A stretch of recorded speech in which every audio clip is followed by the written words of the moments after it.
This is a CBC podcast.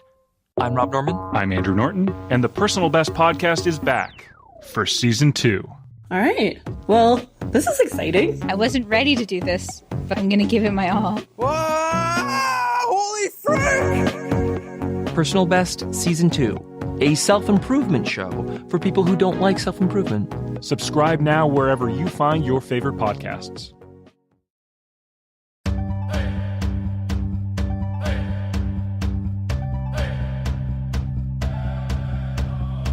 Tanse, Anin, Bonjour, hello and welcome.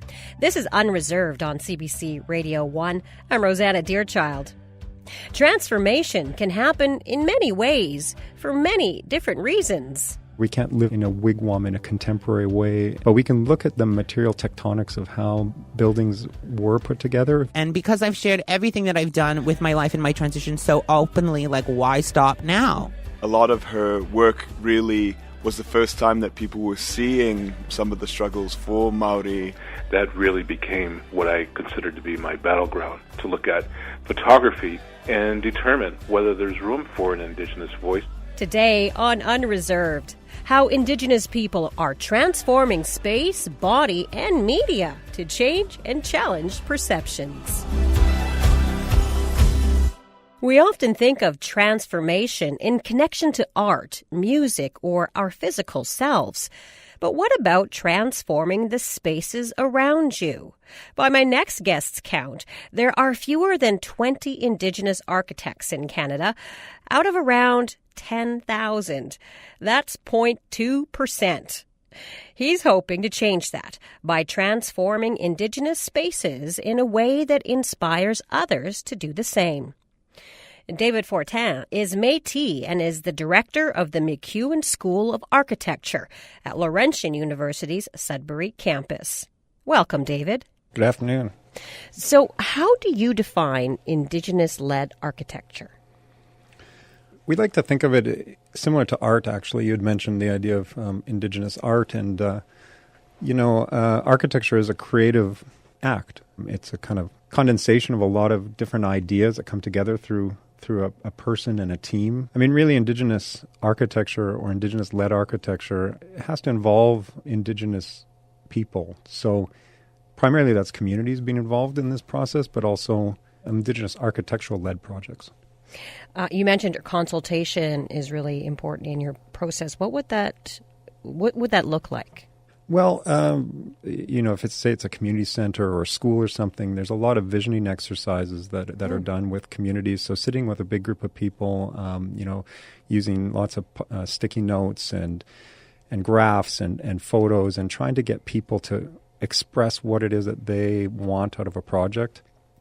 And then what we're doing here at the school, at the MacEwan School of Architecture in our Indigenous design courses, we're not afraid to also work with communities to develop a kind of itinerary, which is multiple days with community, sharing lots of food, sharing ceremony sometimes as invited, walking sacred sites. It's really moving beyond, again, traditionally there's sort of, because of the lack of Indigenous architects, you have architects kind of fly into communities, we call them helicopter architects, who drop in for an hour and want to get out of an elder, a worldview in 30 minutes and then go back and design a building. What we're trying to encourage is that, it's about relationship building, and it's a slow process. That design is complicated, and with Indigenous communities, you have to open yourself up to thinking about design in different ways, which goes beyond sort of the conventional or the expected.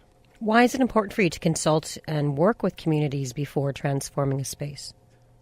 Design should not be perceived, in my opinion, and again, I think this is not just with Indigenous communities, this is everywhere, but it can't just be perceived as kind of a service that's provided by somebody else, a lot of the research that I've done and that I talk about involves the relationship between buildings and people. Prior to contact, let's say, pre-colonized peoples, there was a very synergetic relationship between buildings and culture and land, and there's a value system that sort of ran through all of those things.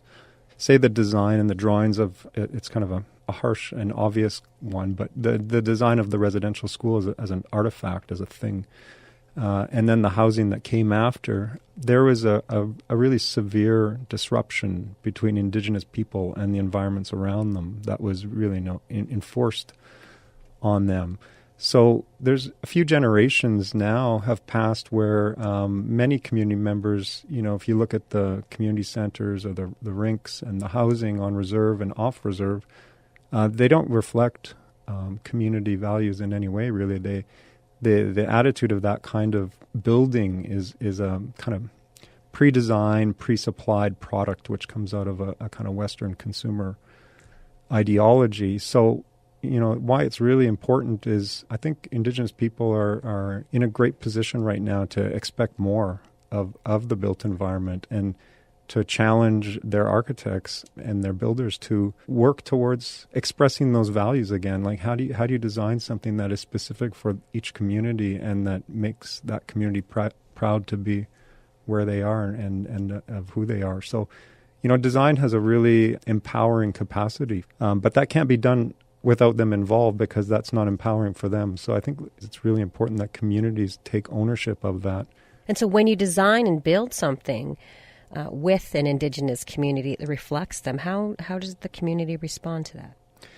Well, there's I think there's many good examples across the country of pride, and I don't mean that in kind of like a egotistical way, but there's been great examples by many great Indigenous architects such as Douglas Cardinal and Alfred Waugh and Patrick Stewart and others. And our stories like Patrick Stewart has told us that he designed a building out in BC for First Nation, and they talked about the grandfather stones and the importance of them in their teachings and this sacred fire stone, and they wanted to put a fire in the lobby, but the budget wouldn't allow for various reasons. It got cut out.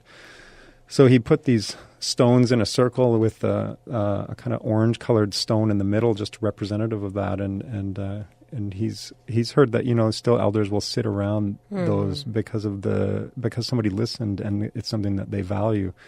And so whenever you have communities that see themselves and what they've said there, it again just kind of reaffirms things and it becomes something that's manifested. Mm-hmm. Now, as I mentioned, there are not a lot of Indigenous architects in Canada. Are you seeing demand for this kind of work increase?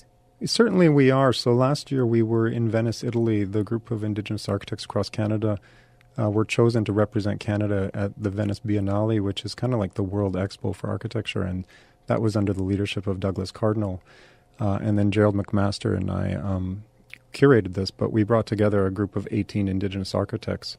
As part of that process, we also sent out invitations to Indigenous students of architecture across the country to participate in some way, and so they ended up going over. But we had about 15 applications from the student perspective. So that already shows that, in the next, let's say, 10 years, we're going to be above where we are right now. It's still very slowly moving.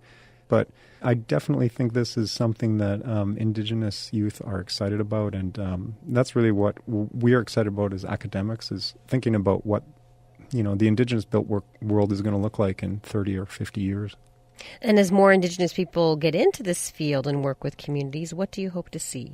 I think what we want to see is a return to specificity of place and people, in that, when you're in a community in Alberta as opposed to Quebec or Nova Scotia, that those communities are going to have buildings that interpret their way of being and also celebrate their material cultures. So, we look at things here. A colleague of mine named Jake Chakazam, he's in James Bakery, and he's out at UBC doing a PhD, but he was leading exercise just looking at what are the possibilities of bent wood construction, because wigwams, sure, we can't live in a wigwam in a contemporary way, but we can look at the material tectonics of how buildings were put together for a region and look, how do you interpret that in contemporary terms? And so, the idea is that, communities across Canada from the north and all directions, each community can have its own expression based on their traditions and their aspirations that is unique. And we don't kind of get trapped into this idea that there's one design that should satisfy everybody, that, it can really be community driven. Thank you so much for your time today. Thank you for having me.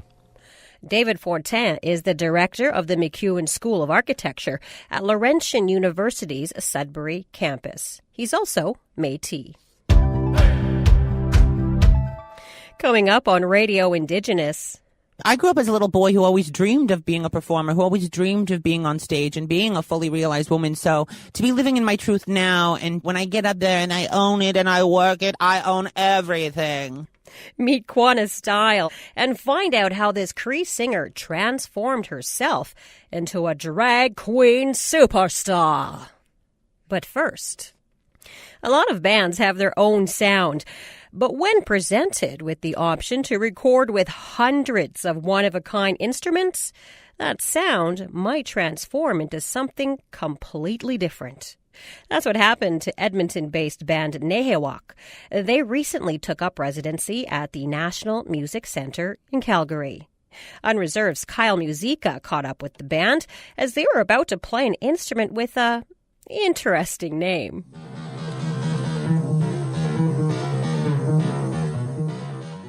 Hey everybody, this is Kyle Musica with Unreserved. I'm in Calgary to meet up with Edmonton-based band Nehewak, and we just walked into a room with a synthesizer called Tonto. Now, Tonto is a one-of-a-kind synthesizer. It was made in the 70s, and it was used by artists like Stevie Wonder and the Isley Brothers. I mean, as you can hear, the band sounds like a bunch of kids in a candy store. Where it gets really interesting is you can have multiple controllers on one control bus. So like the EMS could be on there and a sequencer, and they can be interacting in real time. Cool. Which is kind of neat, especially with the sequencer. For some reason... That voice explaining Tonto is Jason Talkin. He's an audio engineer at the NMC, perhaps the biggest nerd out of all of us, because he knows Tonto front to back after learning from its inventor, Malcolm Cecil. But it works, it's just wrong. Band members Matthew Cardinal, Jason Boris, and Chris Harper are behind him, learning about what all the dials and keys and pads do.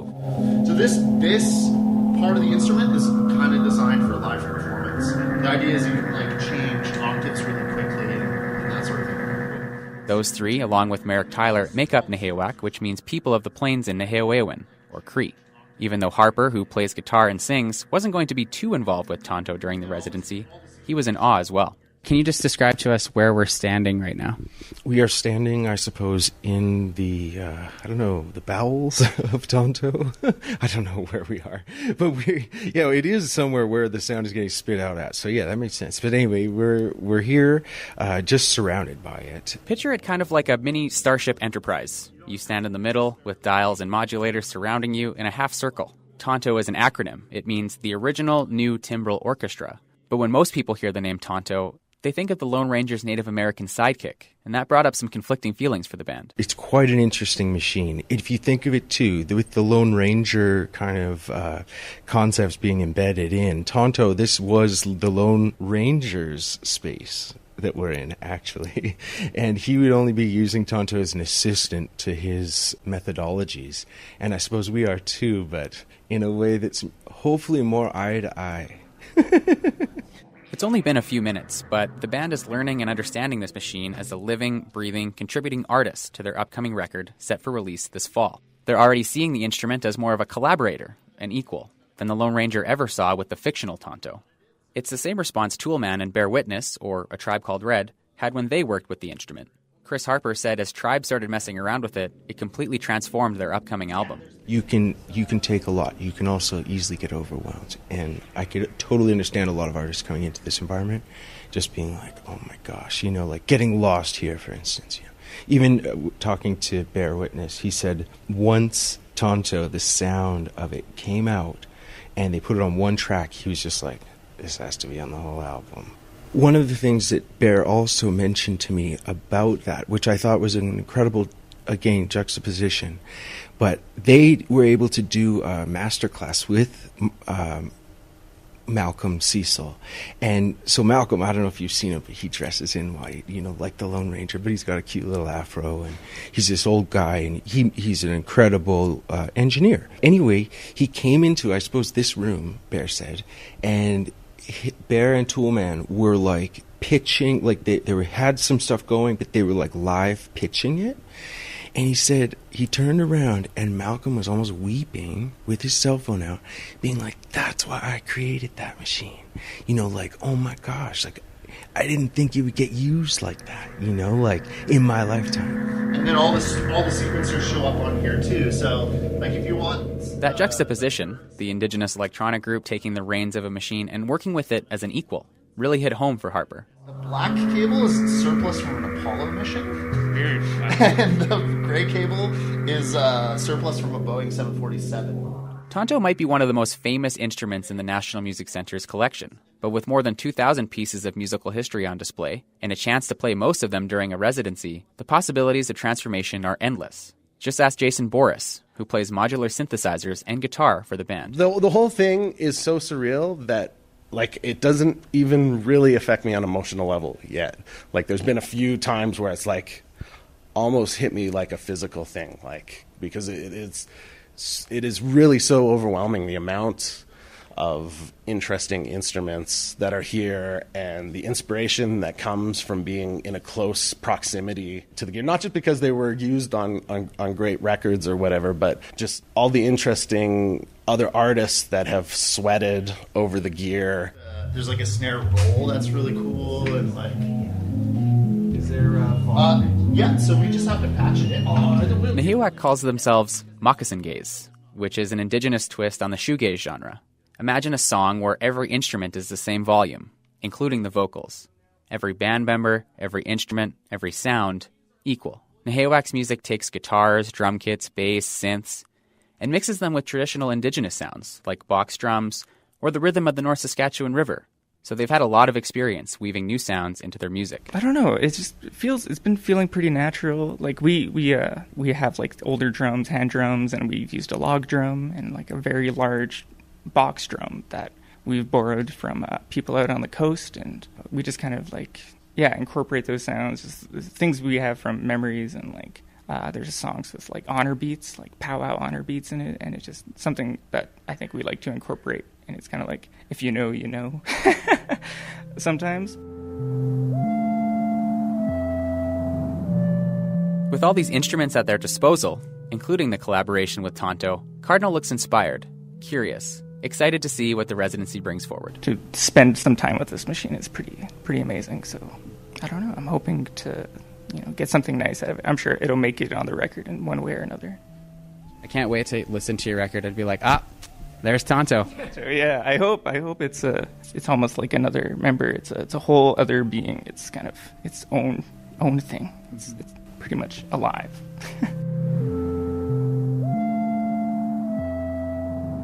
For Unreserved, I'm Kyle Musica.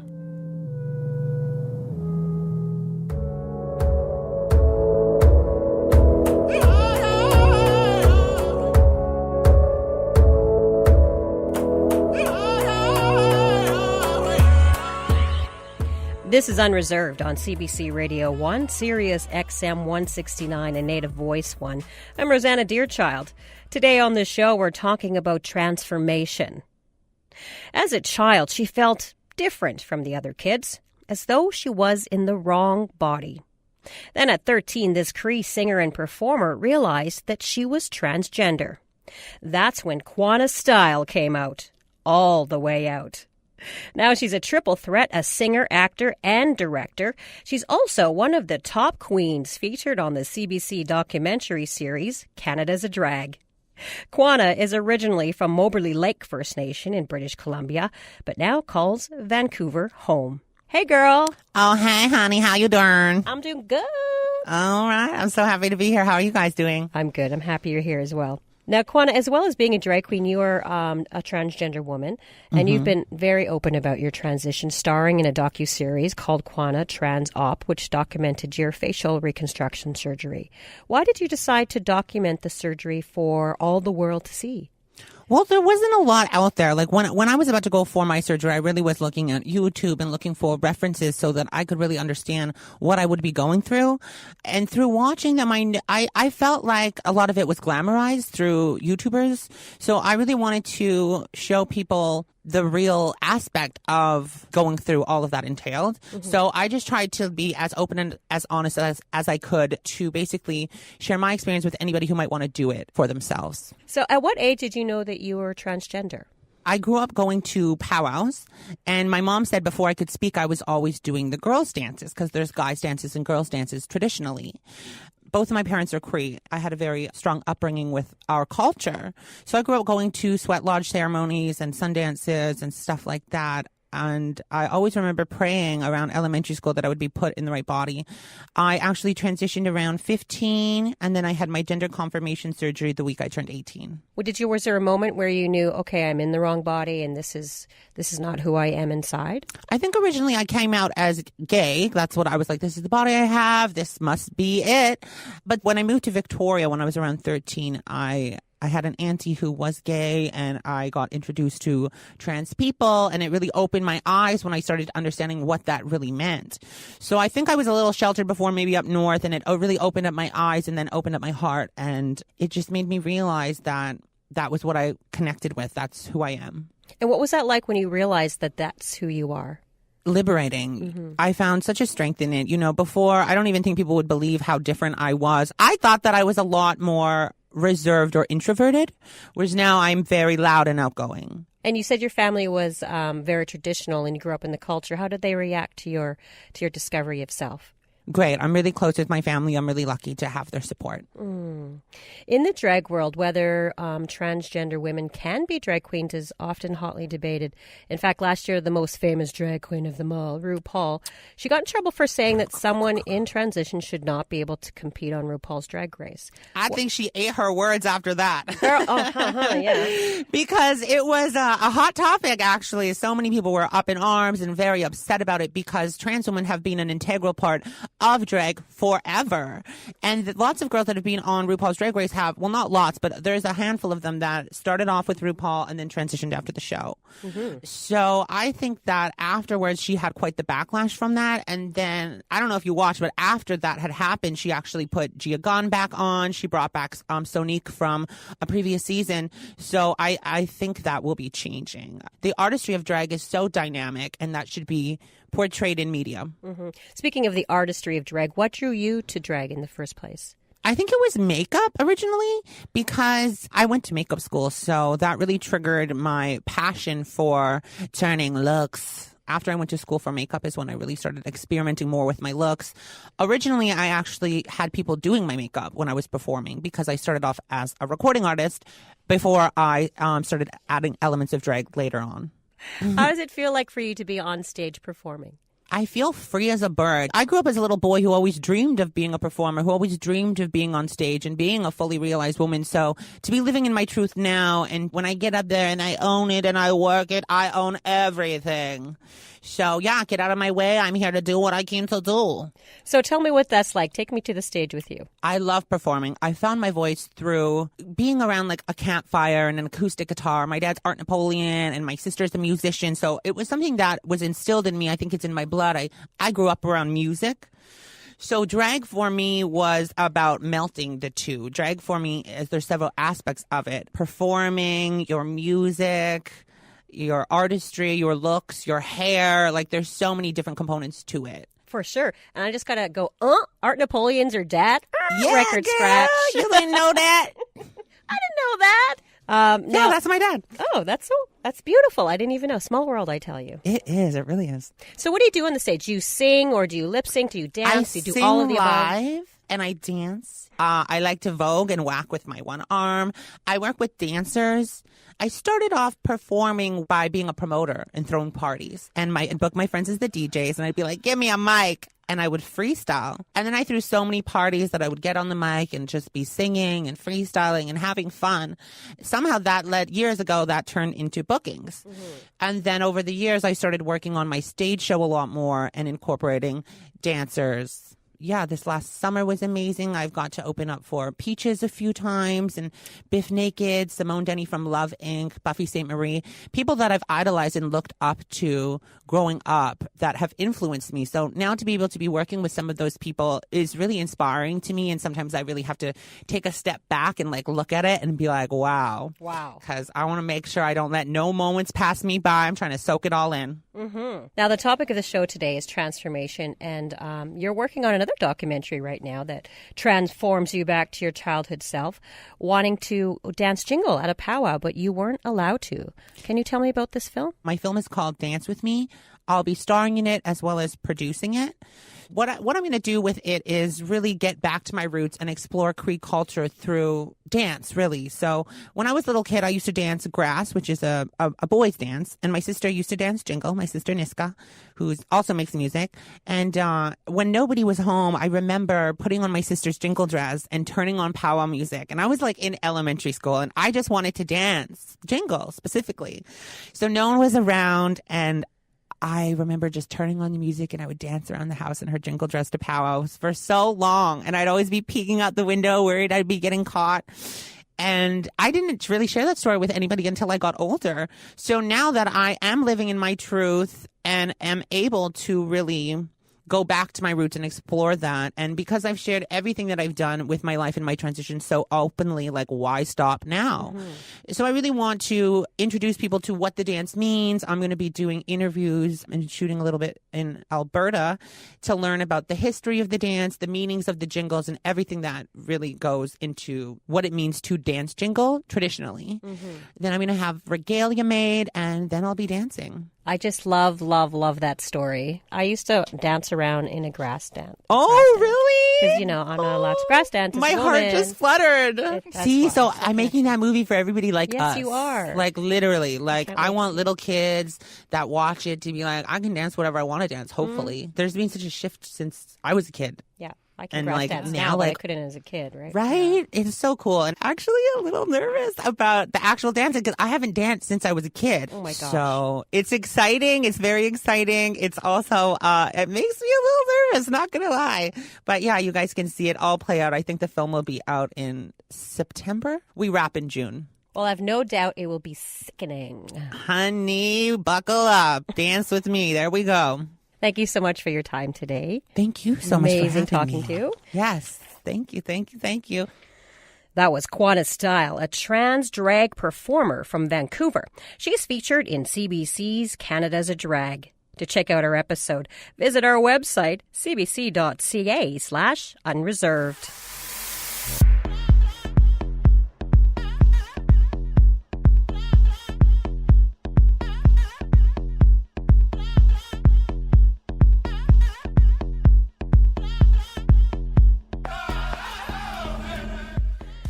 It was a split second that changed his life forever. I was driving back with my wife and my son from the reserve. We were going back to Buffalo, and it was a 4th of July weekend. I decided to drive in the middle of the night and fell asleep at the wheel and hit a telephone pole. 40 years ago, photographer Jeff Thomas walked away from a horrific accident and made a vow. Decades later, find out how he has come full circle. That's in just a few minutes on Unreserved. But first, when I went to Europe, they regarded me as a filmmaker in my own right. And there were doors opened for me and welcomes extended. And I was very surprised because I wasn't used to that kind of treatment. And it was almost, in some places, red carpet treatment. You know, here was this woman from Polynesia, from the Pacific. They had no idea that I existed. And when they found out that I did exist, they regarded me as a very valuable resource, if you like. And does that contrast with the way you feel you're seen in New Zealand? Very much so. I don't think people regard me as a very valuable resource here as much as they regard me as a nuisance. That's a clip from the new documentary, Merita, How Mom Decolonized the Screen. It's a film about the late Maori filmmaker Merita Mita. Merita is known for transforming the cinema landscape through her groundbreaking films that ranged from documentaries about the effects of colonialism to Hollywood science fiction films. Merita's legacy lives on through the many Indigenous filmmakers that she taught, mentored, and inspired. The documentary was made by her son. Tēnā koutou katoa, ko heperi mita tōku ingoa, ko Ngāti Pikiao, ko Ngāti Whakahemo, ko Ngai Te Rangi Ōku Iwi, tēnā koutou, tēnā koutou, tēnā. My name is Hepi Mita, and I am of the tribes of Ngāti Pikiao, the tribe of Ngai Te Rangi, and the tribe of Ngāti Whakahemo from Aotearoa, New Zealand.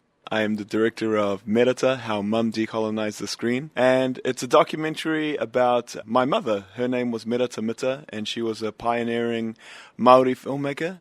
I'm her youngest son, and it's basically my story of discovering exactly who she was. She passed away really suddenly in 2010, and I came across her garage. It was just filled with films. So I started watching all the stuff that she had shot back in the 70s and 80s, and I realized how little I actually knew about that early side of her life. I knew little bits and pieces about it, but I was mostly sheltered from a lot of the struggle that she had to go through to attain the heights that she attained. My mum's reputation is primarily as a documentary filmmaker. She never went to film school. She was a frontliner in the protest movement for Indigenous land rights, for Indigenous language, and for many feminist movements in New Zealand. And so she basically picked up a camera and just started filming what was going on for people in her situation. And a lot of her work really was the first time that people were seeing some of the struggles for Māori land sovereignty, for Māori rights to be protected, for treaty rights to be protected in New Zealand. She went to places that, a lot of the mainstream television film crews were not prepared to go to, and captured a lot of the violence that a lot of people were kind of just trying to ignore or brush under the table. What my mum was doing, she was holding up a mirror to New Zealand society and showing some of the more uglier aspects of race relations in the country. And it was her goal to portray the Māori perspective on politics and on society. Initially, it was about telling the wider world what was going on for people in our situation, for Māoris in our situation. And as her career progressed, she networked with a lot of other Indigenous networks. This kind of global consciousness was beginning about what was going on for Indigenous communities around the world and how colonization was affecting them in the 21st century. And so that was really kind of the seed of decolonizing the screen, was about portraying what was happening for Indigenous people and for making links to other Indigenous people. Then, as it developed, it was about being able to tell stories for the pleasure of telling a story and not having to explain the very basic tenets of our culture and the way we are in order to have those viewed by a more mainstream audience and have those ideas accepted, and to do so in a style that remained authentic to Indigenous story practice. So I don't think many people were aware of how much time she dedicated towards teaching, towards mentorship. She was a lecturer at the University of Hawaii. She worked for the Sundance Institute as an advisor, as a mentor for many successful Indigenous filmmakers who are active today. I'm talking about people like Zoe Hopkins here in Canada, Taika Waititi, director of Thor Ragnarok, for example. Young Indigenous filmmakers at that time who are now very prominent and very successful in their fields, not only in Indigenous filmmaking, but actually who've been able to break into the mainstream and work in Hollywood and in TV. I always felt that I gave enough, or in some cases that perhaps I gave too much. But then you don't give anything to be appreciated or to be thanked. You give because that's what you're supposed to do. That's what we're all meant to do. That was Māori filmmaker Hepi Mita speaking about his new documentary, Merata, How Mum Decolonized the Screen. The film is now available on Netflix.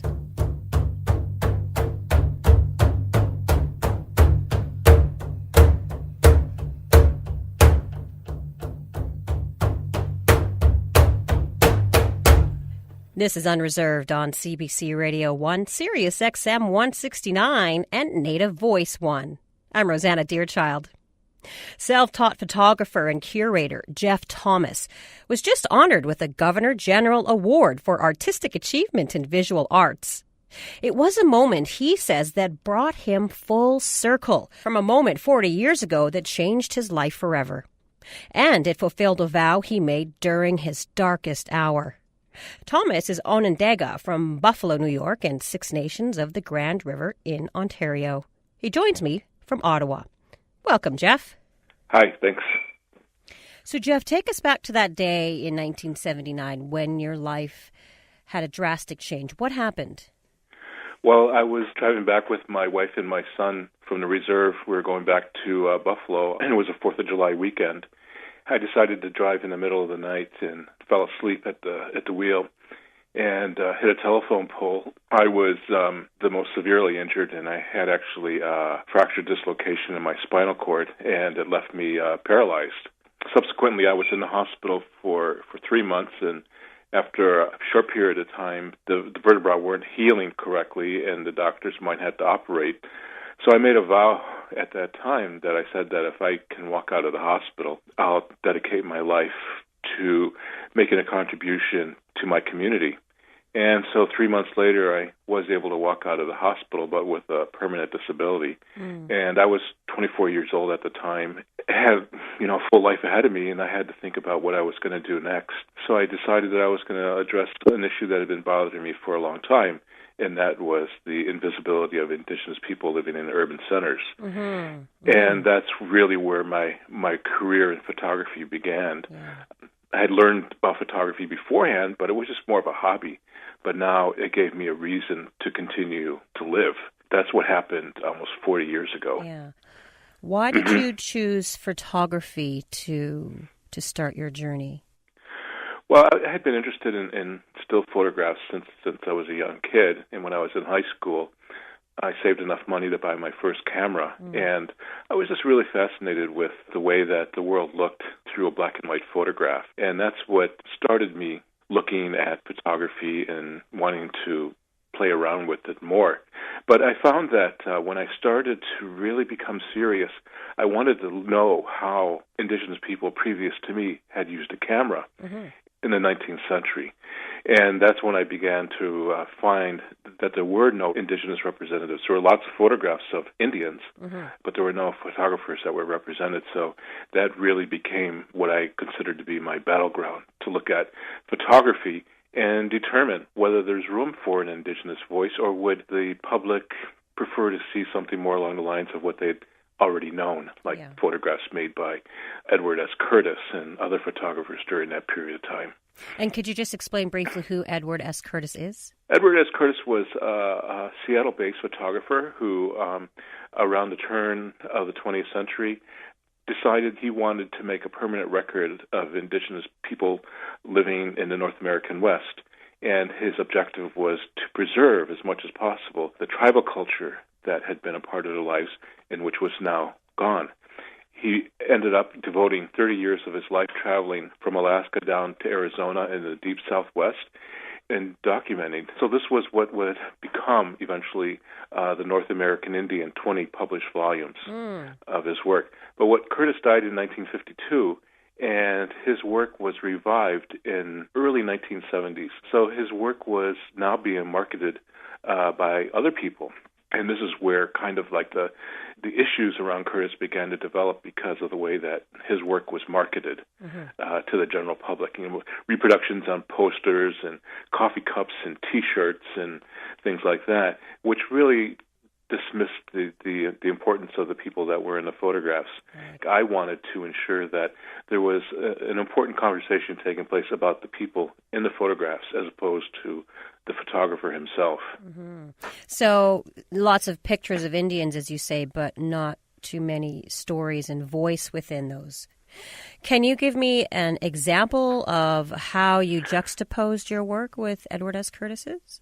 The way that my process started with using my photographs in relationship to Edward Curtis photographs really began in 1984. I was living in Toronto at the time, and I had kind of reached a crisis with my career. I couldn't find the same sort of environments to photograph that I had been used to back in Buffalo, where it was a very different kind of urban, gritty, post-industrial landscape. And in Toronto, it was very different. So I was having a hard time, and one day I was taking my son to buy comic books. So we were just coming back across the street to go to the car, and I looked up, and there was a wall that was spray painted in black with Cultural Revolution. And I decided that I wanted to photograph the wall, and I posed my son next to the wall. He was 7 years old at the time. It wasn't anything real deliberate or set up. It was just kind of on the spur of the moment. But it wasn't until I saw the photograph that the significance began to sink in, because there were these working metaphors that were kind of shooting out from the photograph. And Cultural Revolution was one of the main ones in terms of looking at how we described the urban environment. The most important part was the baseball cap that my son was wearing, because it had a reproduction of an Edward S. Curtis photograph of a man named Two Moons. Curtis photographed Two Moons in the first decade of the 20th century, around 1909, I think it was. He was a Cheyenne leader, and he had been involved in the Battle of the Little Bighorn. So he was a very prominent leader. So in my mind, I'm looking at the juxtaposition of Two Moons with Cultural Revolution, with my young 7-year-old son, the busy Queen Street and that. And what does that mean? What kind of flows out of that? Is there something that flows out of it with some sense of cultural fluidity? So that was the whole challenge at that time. It was the cultural fluidity was based on something that wasn't talked about, urban indigenous issues. And that's what I was reading into that particular photograph. And so it's called Cultural Revolution. It set off the whole project and really the work that I was looking at with Edward Curtis. When the accident happened, obviously it was physically transformative. How did this experience since then transform you on a deeper level? I think what really got me through the car accident was the faith in the things that I had learned from my elders, even to the point of the doctors wanting to cut my hair off in order to make it easier for taking care of me. And I refused to let them cut my hair, because in my mind it signified what I thought about who I was and where I come from. And so that was very important. But it was also, too, just this faith in how our ancestors, how those that have passed on, how they continue to look after us, and believing that will help. And I think for me, that's when I really began to develop this feeling of faith in who we are and where we come from. And also thinking about the future generations in terms of, okay, so what have you done to ensure that even your child will look at the world in a better way than what you had when you were growing up? In my mind, that was all part of the same thing, of this kind of awakening of my own strength and my own spirituality. So you've been in an incredible journey over the past 40 years of filling in these missing pages of urban history. What was it like when you were standing on that stage receiving your GG award? They had instructed us to write a little short speech. So I had written out something, 200 words, and when I got up, I started to read it. I read it, and then I decided I was going to ad-lib in the back, because my son was in the audience, and I wanted to thank my son because of the role that he's played in my life and how important raising him has been, and what I've learned from him has been in that. So I started to say something, and then I got choked up, and it just got worse, and I got to the point where I could barely finish a sentence, and kind of left it at that. And afterwards, I was feeling a bit kind of uncomfortable. It's not always, looks the best when you break down in public, but I realized that it was more than that, because that what I had done and what I had vowed to do 40 years ago had finally come full circle, and it just kind of engulfed me in a very emotional way. I made a vow because I hadn't accomplished anything meaningful yet at that when I was 24, and now I'd been given a second chance, and I did it. Jeff, thank you so much for spending time with me today. It was my pleasure. Jeff Thomas is a Governor General Award-winning artist. He spoke to me from Ottawa.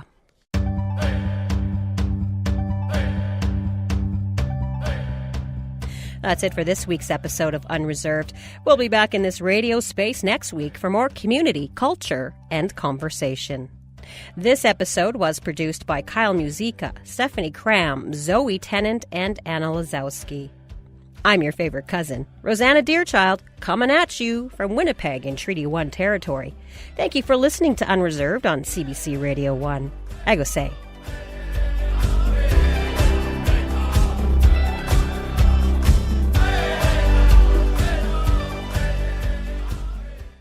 For more CBC podcasts, go to cbc.ca/podcasts.